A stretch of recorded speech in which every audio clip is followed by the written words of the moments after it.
Thanks for joining us. I am Mike Jeffries, the play-by-play voice here at Barrie Wrestling, and this is Getting to Know. We get to know a little bit more about the wrestlers and talent that make Barrie Wrestling so great. Today joining me is the Mr. Everything of Barrie Wrestling, Gabriel Fuerza. Fuerza, thank you so much for joining me. Thanks for having me. You seem so excited to be here. I am. No, I am. I like answering questions. Good. I like talking about myself. So where are you from, and how long have you been wrestling? Where am I from originally, or like? Either or. I'm from Mexico. I'm from like a little neighborhood in Mexico City. But I reside in Pickering, Ontario. It's a lovely town, Pickering. It's not bad. And going back in a little over 8 years, November 1st, 2014, you and Von Vertigo wrestled in the first ever match under the Barrie Wrestling banner. You lost.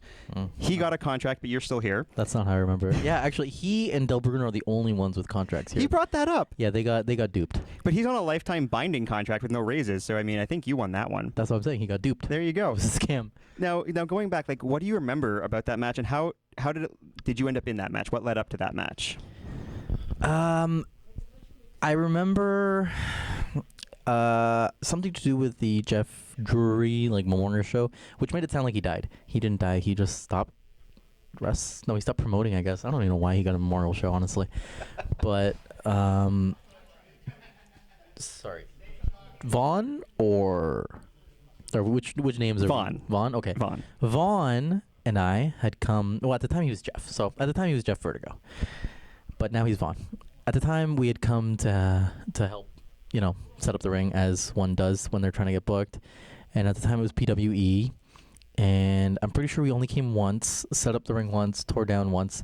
But we were the only ones to do so.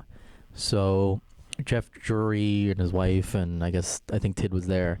I guess they saw that we were helping. So we ended up getting booked for the next show, which was the first quote-unquote Barrie show. And all we could think was... It's funny because these guys think that we came to help out several times, and we've only come the one time. So we felt like we had duped the system. Efficiency. Yeah. I don't know. I remember feeling excited about it. At the time, everything was brand new.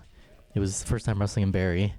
It might have even been really only the third or fourth promotion that I'd ever wrestled for. So it was exciting. We thought we were competent back then, and honestly, watching it back, I think the match holds up. I don't think it was bad at all.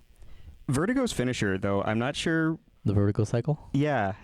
It reminds me a bit of Saxton Nation, like the Byron Saxton finish. It's just a lot of moving parts. Byron Saxton, wow. That is not... I've never heard anybody reference Byron Saxton's wrestling.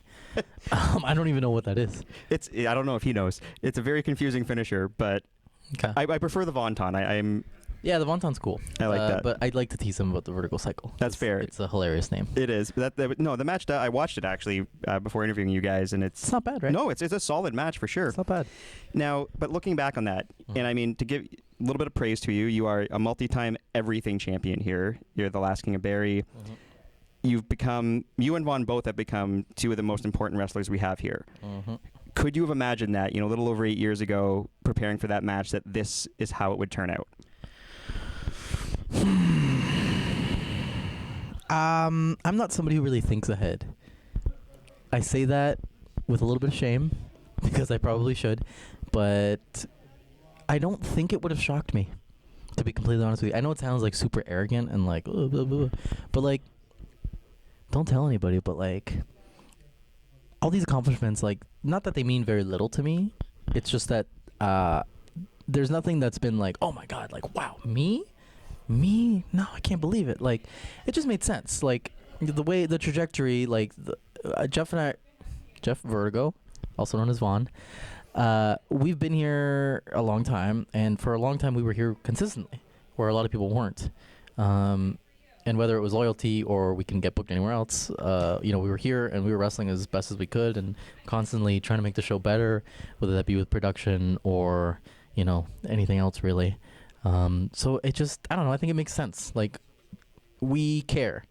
Whereas a lot of people saw this, especially at the time, as just another booking, just another payday.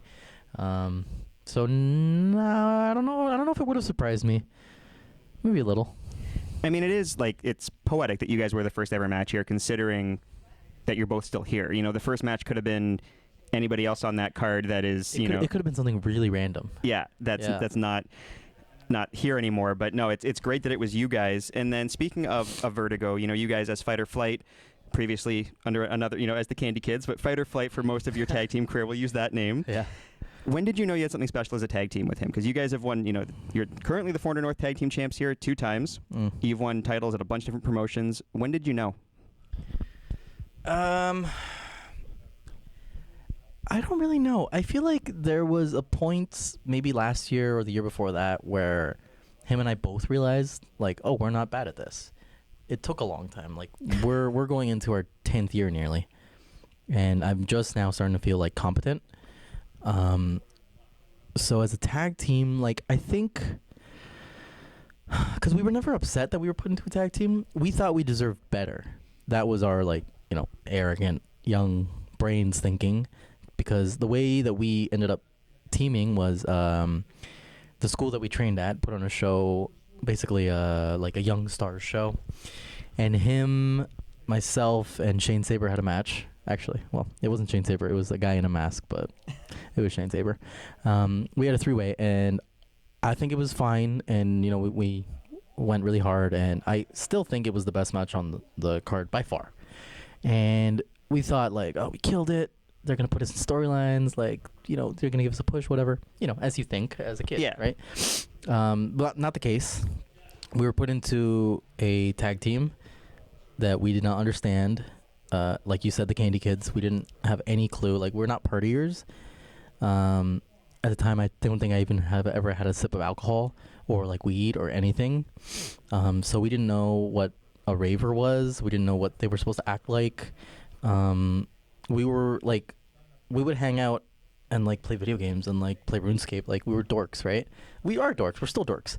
So that we were kind of bitter about that. And then I remember I guess it must have been like a weekend that we were traveling, because it was at his apartment at the time. He used to live on what was it? The university by Humber, or the college by Humber. Oh, it was a Humber. Humber, yeah. Humber, duh. Yeah, so he was living in Humber, and I remember we were like, let's just embrace it. Like, it's stupid, but like we can be stupid too. And so we came up with this like convoluted, like minute-long secret handshake that we did once before our match, because we thought, oh, this is funny. People will like this. It was awkward. We never did it again. It was really awkward. But that evening, I remember thinking, like, we had turned a corner where it was like, we were no longer under the mindset of like we're being forced to team together and forced to do this stupid gimmick. It was like, no, at this point we want to be teaming together, and if we're going to be stuck doing the stupid gimmick, then at the very least we'll make it our own. And we kind of briefly made it into like superhero type things. Like, it wasn't like over the top like Hurricane, but it was like a little more subtle. And then shortly after that, the company I guess merged into Superkicked. And, well, they didn't want to book us, which is fine, because then they had a falling out, and that's where Demand Lucha started. And technically, Demand Lucha is my home promotion. Gasp. I know. They don't book me, and nor do I even want them to. But, yeah, they wanted to book us, and my condition was, A, we need to get paid, because we didn't get paid the first time because it was our school, pay your dues, whatever. Mm-hmm. No problems with that. But I was like, since it's not our school anymore, A, I want to get paid, and B, I don't want to be the Candy Kids. And since they were able to fulfill that, we decided to think of a new name, Fight or Flight, blah, blah, blah. And I guess at that point was when we were like, well, I guess like we're in it. We're going to keep doing it. Like, we don't have to do it anymore. So I suppose at that point was probably the first time we were like, well, clearly there's something here, so there's a reason to keep doing it. But really, man, it wasn't until like, God, I probably like within like the past 2-3 years that we were like, no, like we are good at this, and like we should be proud of teaming. We're not just two guys who pretend to be a tag team. Like, no, we're actually a good tag team, and we've actually done stuff, and we're careful with it. Like, a lot of times we work people who are like, oh, well, at this point nobody knows who's legal, so whatever. And I'm like, no. It matters, because that's the whole point of tag team wrestling, right? Like, we need to know who's legal. Like, we need to abide by the rules, or else what's the point? I fully appreciate that, especially as a commentator who needs to, follow what's going on. Yeah. go back to just to quickly go back to the. So I watched one of your old matches at C4 when you were fighter flight, and you did an entrance pose where I think you went down on one knee and then like Vertigo stood on your knee and you did the thing. When did you switch from that to you diving over the ropes and then doing the feet pose? God, I don't know. There was a whole awkward period. There's some random photos of like I said, when we decided to be like kind of superheroes, actually my mom had bought me a leather jacket that had like the Superman logo emblazoned on it, and I still have it and I still love it, but it's like, why were you wearing that? Like, that makes no sense. What are you doing? And I had like pink shades because I was still trying to be like a raver, and it's just like, what on earth are you wearing? And that was around the same time where we were like, let's come up with a pose. Like, every good tag team has a pose, and so we thought of doing that. And then, God, like idiots, we did it at C4 where the Super Smash Brothers wrestle, who do basically the same pose. Yeah. And we realized that and stopped doing it. And I don't really know how the other thing came. I think it's because I started doing the roll into the ring, into the... I don't even know what that is. I still don't know what that is. It's the Fuerza. Yeah, I don't know. So I started doing that, and I'm like, well, why don't you just stand behind me and throw a V like this? I actually thought the pose was a rib on Super Smash Brothers when I saw it, because it was at C4, and I'm like, but they're not in this match. So at least it was just an honest... No, and God, we were like so green. We were like mortified to rub anybody the wrong way, let alone the Super Smash Brothers. Yeah, no, okay, so that answers that question. Now, you, Vertigo and Alexia, the original Candy Kids, but you guys are all very close. You've been wrestling together for years and years and years. You were all young when you came in together. Mm-hmm. How important have those relationships been, and what impact has that had on your career? A lot. A lot. Without going into too much detail, I mean, like, those are probably two of the people who, like, are most important in my life at this point. Vertigo's practically like a brother to me. And, I mean, Alexia's not far behind in a different way. But... Shut up. We've always gotten along. I mean, from the get-go. Like, it's funny because for a long time, Vertigo and I have always been pretty much glued at the hip, and only since he started going to Europe have we been separating a little bit. But Alexia, we've always been friends, but we had never traveled together because she was with like different cliques, different little groups, right? So there was like a long period where like, we'd be like, oh, look, Alexia's wrestling so-and-so. Like, oh, that looks fun, cool, whatever. And then we'd see her, like, every few months. But, I don't know, it'd always been nice, Like, we were always rooting for each other, even if we didn't see each other too often. And, yeah, with Vaughn, I mean, like, I don't think I'm closer to anybody in the world than Vaughn. I remember distinctly going on vacation with him, like...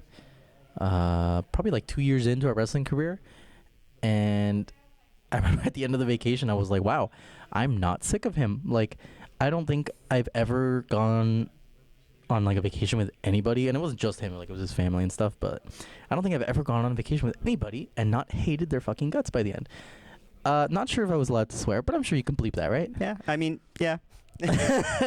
Yeah, I was just shocked. I was like, I don't hate him. Like, that's rare for me. Like, even people that I like, usually within like a week, like you're stuck with the person for a whole week, they get on your nerves. For some reason, he didn't. So I spent a week with my wife on a trip, and there were times where like we need some distance. Yeah, you want to tear your hair out. Yeah. So yeah, that's awesome. And so I know if you're watching this before you watch my interview with Vaughn, he did tell a story about you catching fire and him puking. That's a very interesting long story. Do you have a good Vaughn Vertigo travel story? Yeah, I mean, he wanted me to tell the Ultimo one, huh? That's a good one. Your choice. I'm trying to think if there's like a better one. No, that's probably the best one. I mean, we've had a couple, but like the one he told you about the Abaddon show, that was like a whole weekend. So like, I don't know, did he tell you like the C4 stuff beforehand? Just that you guys, like, you wrestled there, he hurt his shoulder, then you drove Pinky Sanchez back to Toronto. Yeah, we wrestled there twice. We wrestled in the dark where he hurt his shoulder, and then we wrestled in the main. And then, yeah, we drove Pinky Sanchez back. And at the time, see, now when we go to C4, we're smart. We're like, oh, we're done? Okay, let's go so that we can get home. At the time, the people that we would go with were of a different mindset. They were slightly of the older mentality, so they were like, oh, we got to stop at Denny's. We got to stop at Denny's and like have some food and like hang out with everybody. And so we'd drive 2 hours, stop at a stupid Denny's, eat for 2 hours, and then drive home. And so we wouldn't get back to where we were supposed to until like 6 a.m., 7 a.m. So yeah, that's why poor Pinky Sanchez and well, on us, we didn't get any sleep. Like by the time we got back to Jeff's apartment, it was like 6 a.m. And this promoter wanted us to be there by like 8 a.m. And I remember the alarm went off, and me and Vaughn were like, trying not to touch each other in a bed. This is probably the first of many times we've slept together, but we weren't comfortable yet. And poor Pinky Sanchez, we're like, Pinky, we gotta go. And he's like, why so early, man? And like, well, the promoter asked us to help set up, and he's like, I'll talk to him. Like, don't worry. And I'm like, no, well, we probably should go. And yeah, eventually we got him up, and my God, it was terrible. It was horrible. It was the worst and best experience. But anyway, yeah, so the Ultimo Dragon story, again, involves C4. Thank you, Mark. Mark's the promoter for C4. So he had asked us if we could drive Ultimo Dragon back to Toronto. Pretty cool, right? That's awesome. As far as favors, I mean, that's a good favor. So obviously we say yes. Made sure we had enough room. I think it was just me and Vaughn who drove up specifically, so we had like lots of room for Ultimo Dragon to stretch his legs. So we get there, and already like Stu Grayson, who is a bit of a joker, he's like, oh yeah, you guys, you gotta be very, very polite. You need to call him Asai-san. Like, nothing else will do. Don't try talking to him. Don't rub him the wrong way. And I'm like, okay, like, don't worry, like, it'll be good, it'll be fine. Because you guys are, like, really green at this point, too, right? Like, yeah, we're very green, and Ultimo Dragon's, like, the reason I got into wrestling, so, like, I'm looking at God, right? So we're being very careful. Anyway, he wrestles, we wrestle, it's time. So, we're very gingerly like, oh, like, we're going to be the ones driving you, and would you like just take your bags? Okay, we got it. Like, and he had his wife or his girlfriend or partner, I'm not sure. But she came along, and for the first couple minutes, we drove in, like, just silence because Stu Grayson said not to talk to him. And I was going to take him seriously on that until finally Ultimo Dragon's like, so, what's up? Like, what's going on? And he just started telling us, like, his road stories. And it turns out Tajiri knows perfect English and has been lying to everybody and continues to lie to everybody to this day. That's amazing. Yeah, to this day, he lies to people because I've seen it. I've seen it in front of me. And Ultimo Dragon says, nope, he is messing with everybody. He just doesn't want to talk to anybody, which is I can really respect. Yeah, I was going to say, I'm surprised you haven't pulled that. Yeah, honestly, I should. But yeah, he started telling us, like, his road stories, and immediately, we started to loosen up. And the reason that they had asked specifically for us to drive him is because I know Spanish, and Ultimo Dragon knows little English, but he knows very good Spanish. So he would tell me things in Spanish, and then, Vaughn would be driving and be like, what did he say? What did he say? And I'd be like, he said, da da da da da. Oh, yeah. And then he'd turn around and, like, be like, oh, because obviously he wants him to like him. It's a great Vertigo impression. Yeah. Yeah. And yeah, that was it. Like, the whole thing, I was just, he'd say something, and then I'd tell Vaughn, and then Vaughn would giggle, and then he'd be like, ooh, tell him this, and I'd be like, well, he says this. So it was kind of funny. But then we asked him, would you rather eat now or eat later? And he's like, whatever, I'm easy. Okay, well then, if that's the case, let's just drive a little, and then we'll stop at I don't know, Denny's or something. Okay. Drive. Look back. Oh, he's asleep. He's very asleep. Okay. Oh, we're getting to the Denny's. Should we stop? No, he's still sleeping. Let's keep driving the next one. Okay. Finally, we reached the last Denny's along the route, and we're starving. Just starving, because we road savvy then, so we didn't bring snacks or anything. We didn't stop at gas stations for stuff. So we were just hungry, and had no choice but to stop or starve, basically. So we stop, hoping to God that, like, you know, when you get off the highway, usually people wake up because they feel you the feel it, yeah. difference. He did not feel it. Oh. He did not feel it. His partner did not feel it. So we're sitting in the parking lot looking at each other, basically trying to pawn off who's going to wake him up because neither one of us want to wake him up. So finally I'm like, Asai-san, Asai-san, we're here at the Denny's. Are you guys hungry? Oh, no, it's okay. You guys go in. We're gonna sleep. Are you sure? Are you sure? We can get you something. No, it's okay. We're not hungry. And he basically just like clunks back over. We kind of look at each other. We're like, oh my god. Should we? Okay, I'm starving. So we like run in.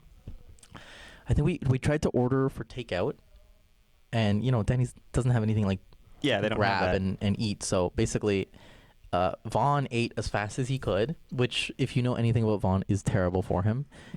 He's got a sensitive stomach. Oh, I can empathize. I have seen him throw up more than any other person, all the time. We lived together briefly, and watching him take out the little compost to put in like the bigger compost was hilarious.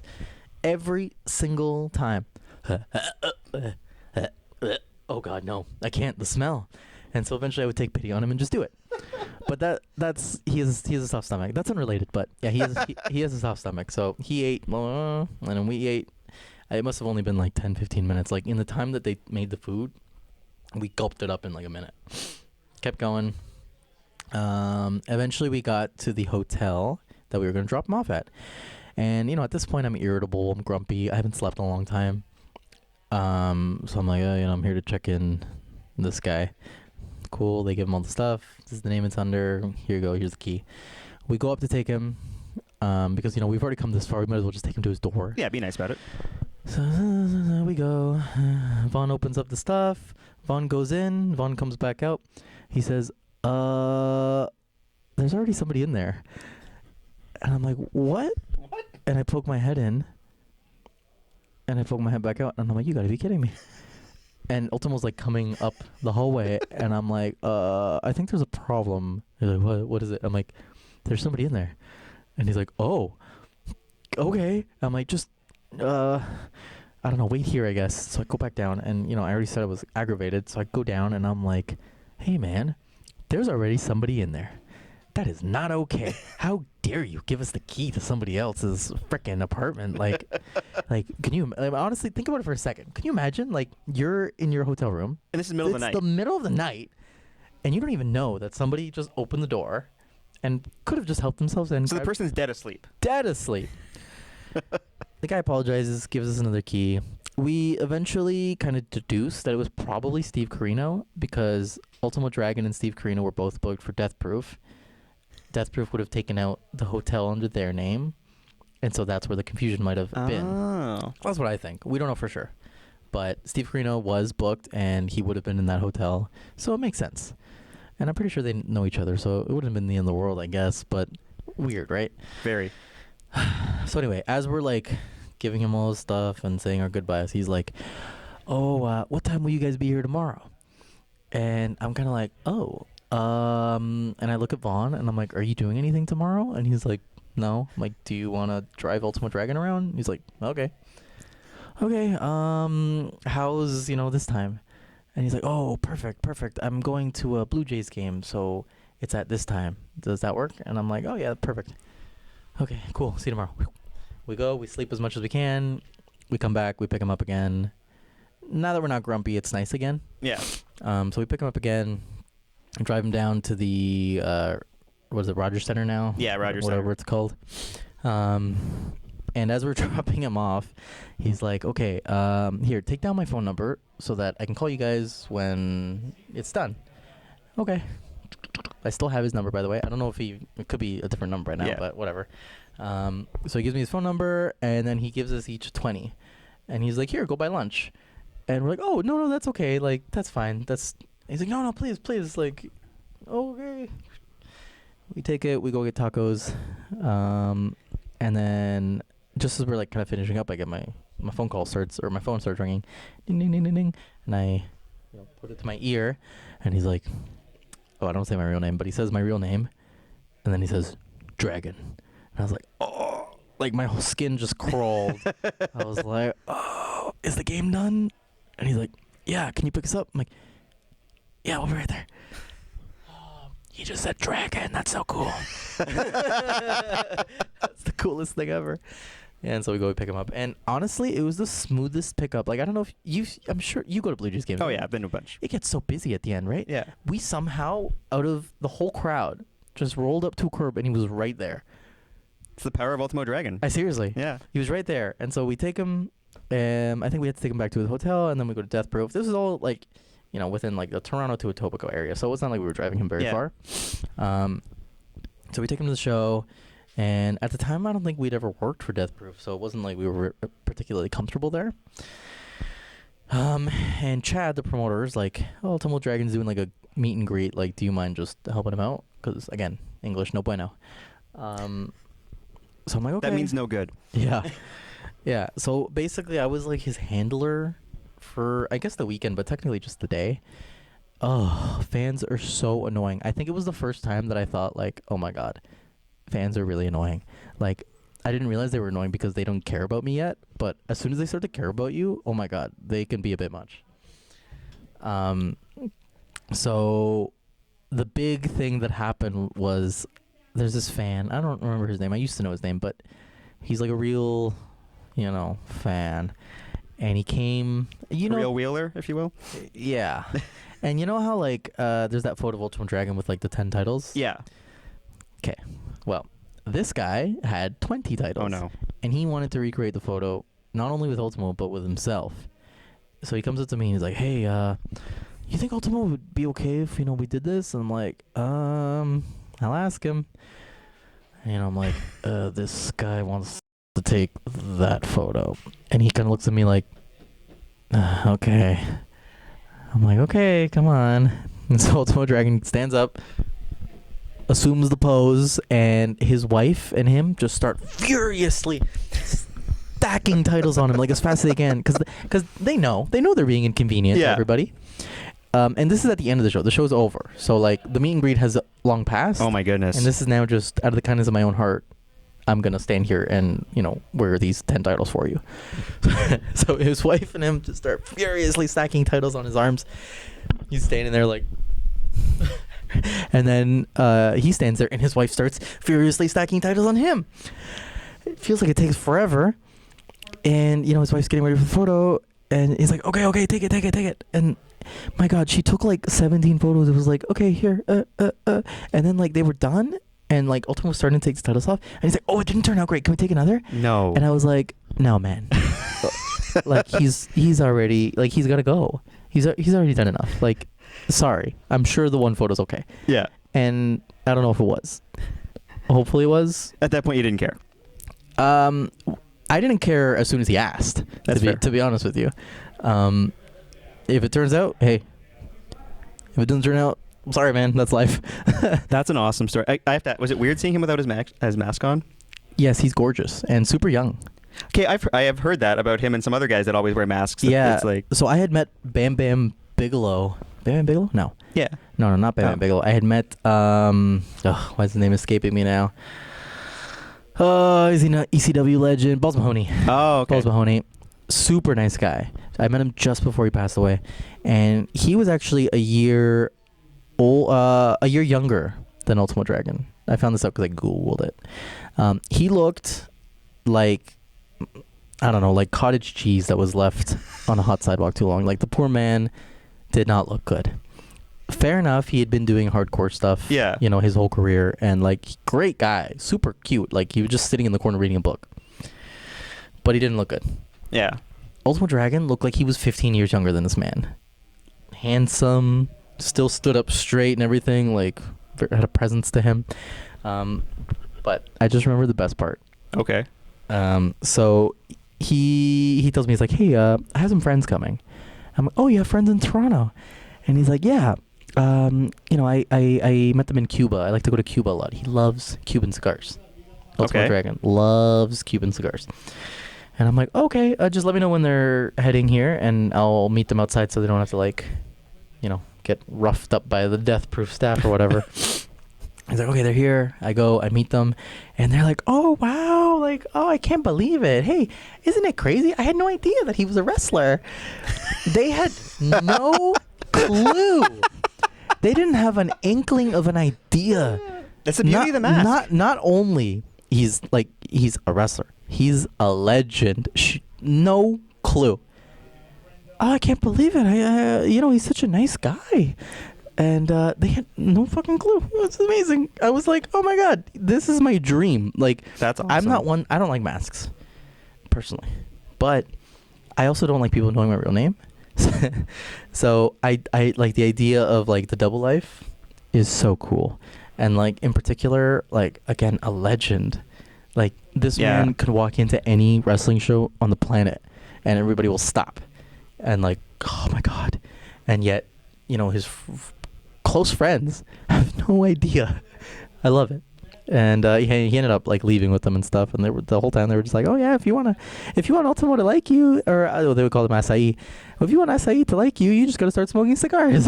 And I was like, I think I'll pass. Like, I want him to like me, but not that much. That's a crazy story. Yeah. No, and I mean, just a quick aside, like, I picked up Matt Cross from the airport when I was helping out with a show in Toronto, and we stopped at Subway because he needed something to eat. And again, like, to me, like, Matt Cross, like, that's awesome. But he's, when he wears normal clothing, he doesn't look like a wrestler. He just kind of looks like a normal person. Mm-hmm. He takes his shirt off and he's got 17 abs. Yeah. But it's kind of like the mask thing, right? Like, he can just walk around and be normal. Yeah. But all right, that's an incredible story. So thank you. Circling back to Barrie, you have wrestled in a lot of different places, but you keep coming back here. What's special about Barrie wrestling? I get asked that question a lot.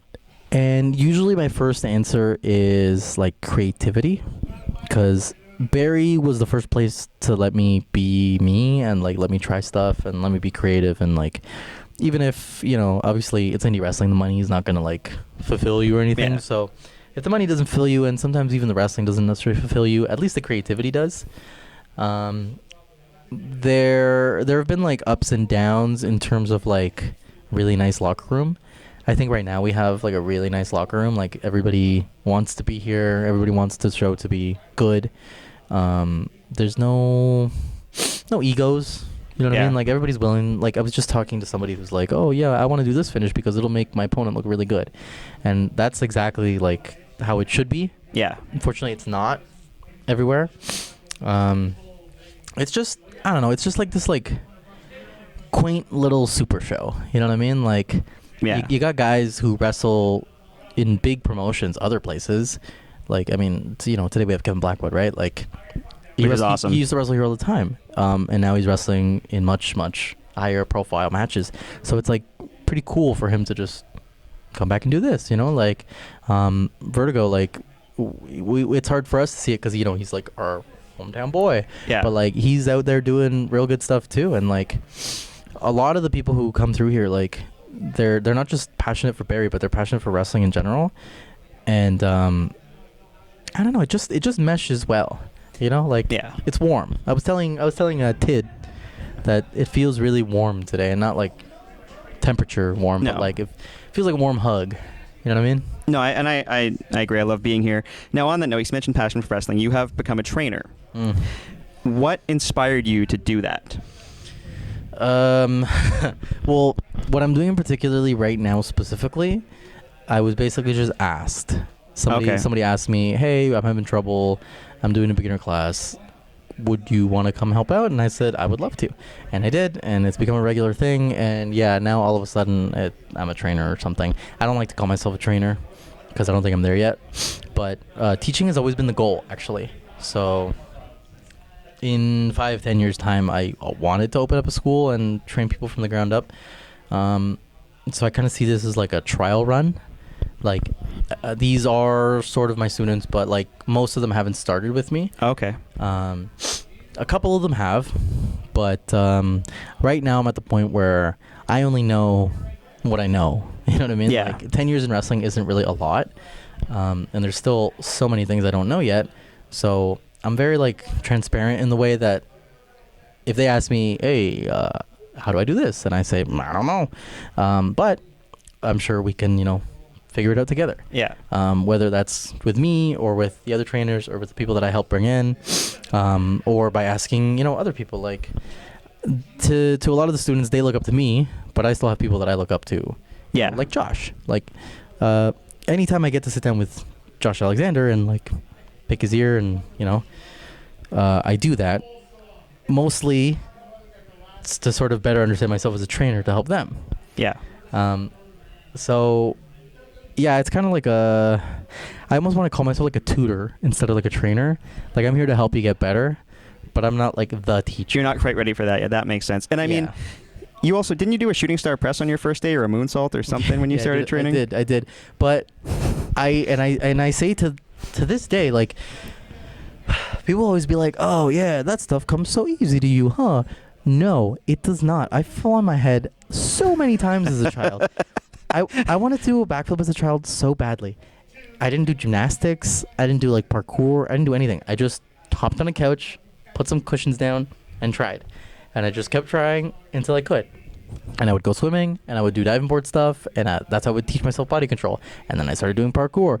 And like, yeah, I could do a shooting star press on my first day. But that has zero to do with wrestling and everything to do with just being able to flip. Yeah. And people to this day will be like, yeah, like that stuff comes so easy to you. Like, no, I put in the work. It was just before you wrestled. Yeah. I wholeheartedly believe that if you can climb a turnbuckle, you can do a moonsault. Like, anybody. You could do it. I can't climb a turnbuckle. Well, if you could, you could do a moonsault. Yeah. Like, it's just not that difficult as long as you take like the appropriate steps to teach yourself the body control. It's the same as anything else. No, that's now. So you obviously, there's the physical aspect of wrestling. When you're with your students, like, what is, or when you're tutoring, or when you have your own students in the future, outside of the physical aspects of wrestling, what is the biggest piece of advice you would give to a new wrestler starting out? Be patient. Be patient. Be kind. You never know. Once you say something, it's hard to take it back. I mean, it's impossible to take it back. It's hard. It's hard to fix it if you've messed something up. So just think before you speak. Think about, like, wrestling's supposed to make you feel good, right? Like, you should like this a lot, right? Like, if you're willing to put your body through this torture, you should like it a lot. You should be happy that you're doing a thing that you want to do so badly. And like, ideally, everybody should feel more or less the same way. So like, there's no reason to be like mean to one another. No, you know what I mean? Like, we're all the same dorks that bought into this so badly that we decided to go and buy boots and knee pads and fall on our back. Like, I would drive 2 hours to training just to bump and bump and bump and bump and bump and get ragdolled around. Like, it's a privilege, and you should be happy, and that happiness should carry over, and like, you should exude that happiness. Like, it's so easy to become bitter and be like, oh, I should be doing this. Like, no, you shouldn't, because if you should, you would. So just good vibes, man. Like, no, that's good. I like that. Be patient. Yeah. It'll come. Yeah. And that's the thing. Like I remember on the first day that I was teaching and like got comfortable with the group that I had, I was like, because I don't sugarcoat, right? So we had them do a couple stuff, and I was like, okay, that was all right. And I remember a good chunk of the groups were like, because they'd never been told, that was all right. They were always told, good. Yeah. No. I said, that was all right. No one died, so we're okay. And they were like, what? Like, they were like kind of shell-shocked. And I'm like, I think it's very important to be like honest and like transparent. I'm like, let's say there's 20 of you guys here. Like, how many of you think you'll be wrestling in like 5 years? And all of them put their hand up. And I was like, if you're lucky, it'll be half of you. Yeah. Now, how many of you think you're going to get signed or like actually make a living out of this? And again, like, a lot of them put their hand up. And I'm like, if we're lucky, one of you will. Yeah. You know what I mean? Like, and what I mean is like a full living, like no full-time job, no part-time job, no nothing. It's just wrestling. It's just so freaking hard. And like, a lot of students don't really realize that. And some of them realize they don't even like wrestling that much. You know what I mean? Like, so be sure, because like, this hurts, right? Like, I'm only 30, and my dad all the time, who's, considerably older than me, is like, oh, God, like, you're in pain, huh? And I'm like, yeah. How could you tell? It's like, oh, well, because getting off the couch, you went, Yeah, I know that feeling. So, like, I don't know, man. Just be sure that you like this, because once you almost swore again. Once you mess yourself up, like, it's tough to get back to what you used to be. Like, my ankle has been torn up. Like, ever since I broke it, it hurts every single day. Sometimes it gives out. Sometimes it hurts more than usual. Sometimes it doesn't hurt at all. But, like, same thing with the shoulders, right? Like, yeah, everything on me is no good. And it's only going to get worse. No, I can't. I played high school sports, basketball, rugby, and stuff, and like my ankle, my rib, my shoulder, like you do damage, and you're like, oh, I'm fine because I'm young, and then you never let it heal, and exactly. Now I'm 37, regretting all of that. Yeah. So I don't know, man. Like, you just got to be sure that you like it, and if you're sure that you like it, like you're doing something you love, then, like I said, you should be exuding positive vibes, ideally, right? Like, in my head that makes sense, but hey. No, that's 100%. And if you guys, I apologize for the background noise. Sean Gibson booked about 700 people for this show, and it's Tid's farewell show, and he's outside the door talking to some people, and I'm not going to say anything to him because he'll put me through a wall. He will. But this wall. Yeah. Yes. Concrete wall. So, final question for you. 2023 is almost upon us. What is one goal you have for 2023? That you look back at the end of that year, what does a successful year for Gabriel Fuerza look like? I just want to get out there more. Like, I am turning 30 this year, and I'm starting to realize that I haven't done anything. And like, yeah, I know, people are nice, and they're like, oh, well, you wrestle at Barrie. You know what I mean? You won all the titles there. And like, don't get me wrong, I'm very proud of that. Yeah. And I know I said Demand Lucha's, quote unquote, my home promotion. Technically it is, but it's really Barrie. But I have pushed back on doing things that scare me for so long that now I'm 30. And now, realistically, I only have like 5 years before really any chance of doing anything is over. Yeah. You know what I mean? I used to be a 20-year-old thinking I had all the time in the world. And, that's the case. It gets away from you. Yeah, that's the case with a lot of people. Yeah. And so I just want to get out there. I want to go to Europe, go to Vancouver, wrestle in the States, just do it, get it over with. What are you looking at, Sean? Sean Gibson telling us we have like 30 seconds. What do you need, huh? We're down to the last question. Yeah, go ahead. Hurry up, run. England's going to lose, just so you know. So with Sean Gibson interrupting us, that's your goal, is to continue to keep it moving, do things. Gibson, keep Sean's it moving. going right on by. Curtis, don't even edit this out. So your goal for 2023? Yeah, I guess it's just so broad. I'm not good with goals, like hence why I'm 30. You don't look ahead. Yeah, and it's a problem. It's definitely a problem. But yeah, no, I've already booked my first American date, which hopefully will go well. I've already booked my first Europe trip, which will hopefully go well. And I don't know, like, I'm just so at the same time that I don't look at the future, I'm like, oh, well, what am I going to do about this? And that's stuff that has stopped me in the past. But I'm starting to realize, like, even with those sort of fears, I don't really do anything about them to, like, mitigate them. So, like, might as well just do it. Yeah. Like, if it goes well, great. And if it doesn't go well, then, at least you did it. Yeah, you miss 100% of the shots you don't take. That's it. It's cheesy, but it's true. It's 100% true. No, and I get it. Well, Fuerza, thank you so much. Really appreciate it. Where can people find you on social media? I'm on Fuerza Rules. No, Fuerza Lives now on pretty much everything. Twitter, TikTok, Instagram, Hive. You can look for me on Facebook. I probably won't add you. But I do have like a Gabriel Fuerza page on Facebook. But honestly, if you follow me on like any of them, I pretty much post everything on all of them. So there's a link tree too if you want to go to my store. And I always shout out IWTV. If you don't have it, sign up. Use the code 400North. You can find a lot of Gabriel Fuerza's matches on there. Some Fight or Flight as well. Yeah, if you're a Barrie fan, if you've never seen my work outside of Barrie, you were missing so much. So yeah, get IWTV. It's awesome. And thank you so much again for joining me. This has been Getting to Know with Gabriel Fuerza. I am Mike Jeffries, and we'll see you again real soon.